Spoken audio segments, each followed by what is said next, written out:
ప్రియమైన వాళ్ళారా, ప్రభు యేసుక్రీస్తు నామములో ఈ యొక్క ఉదయకాల సమయాన మీ అందరికీ నా హృదయపూర్వక వందనాలు తెలుపుకుంటున్నాను. ఈ రోజంతా కూడా మీరు చేయబడిన అన్ని విషయాల్లో దేవుని హస్తము మీకు తోడై ఉండి మీకు జయాన్ని కలుగజేయును గాక. 2 కొరింథీ పత్రిక 12వ అధ్యాయము 9వ వచనంలో దేవుడు పౌలు భక్తునితో చెప్పేటువంటి ఒక మాటను మనం గమనిస్తున్నామండి. పౌలు భక్తుడు తన బలహీనత నుంచి దేవుడు తనను విడిపించాలని చెప్పి ఆయన 3 సార్లు ప్రార్థిస్తున్నాడు. కానీ దేవుడు ఏమంటున్నాడు? నా కృప నీకు చాలును అంటున్నాడండి. నా కృప నీకు చాలు అంటున్నాడు. ఈరోజు ఉదయకాల సమయాన దేవుడు నిన్ను చూసి అంటున్నాడు, నా కుమారుడు, నా కుమార్తె, నా కృప నీకు చాలు, భయపడద్దు. నువ్వు బలహీనతలో ఉన్నావు, నువ్వు బలహీనరాలుగా ఉన్నావు వాస్తవమే. కానీ నీ బలహీనతలో నేను నీకు నా కృపను అనుగ్రహించి ఉన్నాను అని చెప్పి దేవుడు మనతో మాట్లాడుతున్నాడు. ప్రియమైన దేవుని బిడ్డలారా, మనము ఈ రోజుల్లో పాస్టర్ నిక్ అనేటువంటి ఒక సేవకుని మనము ఎరిగి ఉన్నామండి. ఆయన కాళ్ళు చేతులు ఏం లేవు, ఆయనకి బాడీ అంటే ఇంత అంటే గొంతు, ఈ చర్మం మాత్రమే ఉంటుందండి. ప్రియమైన దేవుని బిడ్డలారా, ఆయన మీరు చూసినట్లయితే అంటే ఈ లోకంలో ఎందుకు పుట్టారని చెప్పి వాళ్ళ తల్లిదండ్రులు చాలా బాధపడ్డారట. ప్రియమైన దేవుని బిడ్డలారా, ఆయన ఒక ఎత్తు చూస్తే, ఆయన ఒక పొడుగు చూస్తే మన యొక్క మోకాళ్ళ వరకే ఉంటాడండి. మనిషి మోకాళ్ళ వరకే ఉంటాడు. చేతులు కూడా పెద్దగా అంటే చిన్నవే ఉంటాయి, అంటే చేతులు కూడా అసలు లేవనే అనుకుంటున్నాను.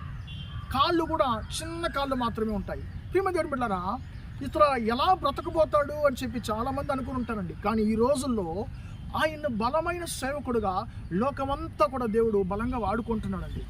ఆయన ద్వారా ఎంతోమంది ఓదార్చబడుతున్నారు, ఎంతోమంది ధైర్యపడుతున్నారు, బలపడుతున్నారు దేవునిలో. పిల్లల ఎన్నో దేశపు యొక్క పిల్ల అధిపతులు, ప్రెసిడెంట్లు, ప్రియర నాయకులు ఆయనతో రోడ్ల మీద మోకరించి ప్రార్థన చేసేటువంటి వీడియోలు కూడా మనం చూస్తున్నాం. ప్రియమైన దేవుని బిడ్డలారా, దేవుని కృప, నువ్వు ఎలాంటి బలహీనుడవైనా, నువ్వు ఎలాంటి బలహీనురాలవైనా నిన్ను బలవంతుడుగా బలవంతురాలుగా మార్చేటువంటిది దేవుని యొక్క కృప. ప్రియమైన దేవుని బిడ్డలారా, నేను బలహీనుడను, నాకు బలహీనత ఉంది. కానీ నా యొక్క నా బలహీనత మధ్యలోనూ దేవుడు నాకు తమ కృపను అనుగ్రహించాడు కాబట్టి నేను మీ ముందు ఈరోజు మాట్లాడగలుగుతున్నాను. ప్రియమైన దేవుని బిడ్డలారా, లోకము ద్వారా చెయ్యి విడవబడిన వాడను, లోకము ద్వారా తక్కువ చూపు చూడబడిన వాడను. నేను అర్హత లేనివాడు, చదవడానికి అర్హత లేదని చెప్పి అన్నారు స్కూల్కి వెళ్తే. లోకంలో బ్రతకడానికి ఇతడు అర్హత లేదు, ఇతడు చనిపోతాడని చెప్పి డాక్టర్లు అన్నారు.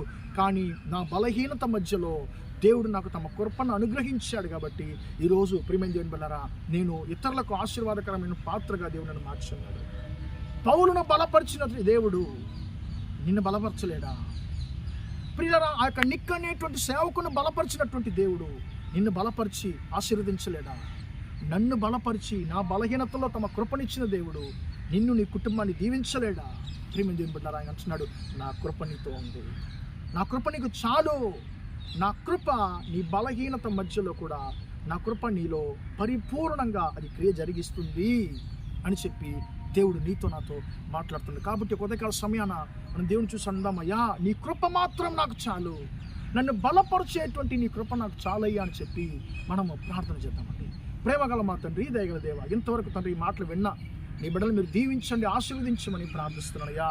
నా కృప నీకు చాలు, నీ బలహీనతలో నా యొక్క బలం, నా శక్తి పరిపూర్ణంగా క్రియ చేస్తుందని చెప్పి తండ్రి వాగ్దానం చేసిన దేవుడువు. తండ్రి పౌలు యొక్క జీవితంలో నీ కృప ద్వారా తండ్రి ఆయన దేశాన్ని కదలించాడయ్యా. అయ్యా, ఈ రోజుల్లో లోకమంతా కూడా క్రైస్తవం తండ్రి విస్తరించుండడానికి కారణము ఆ పౌలు భక్తుని యొక్క పరిచర్యని తండ్రి మాకు గుర్తు చేసావు, దాన్ని బట్టి స్తోత్రం అయ్యా. స్తోత్రం తండ్రి, పౌలుని బలపరిచినటువంటి దేవుడువు అయ్యా. స్తోత్రం, మీ బిడ్డను కూడా బలపరచమని ప్రార్థిస్తున్నాను. వారి బలహీనతల్లో తండ్రి మీ బలాన్ని పొందుకొని తండ్రి నీ కొరకు తండ్రి గొప్ప సాక్షిగా నిలబడ్డానికి కృప దయచేయండి తండ్రి. తన బలహీనతను గురించి బాధపడిన ప్రతి ఒక్కరిని ఓదార్చమని ప్రార్థిస్తున్నాను.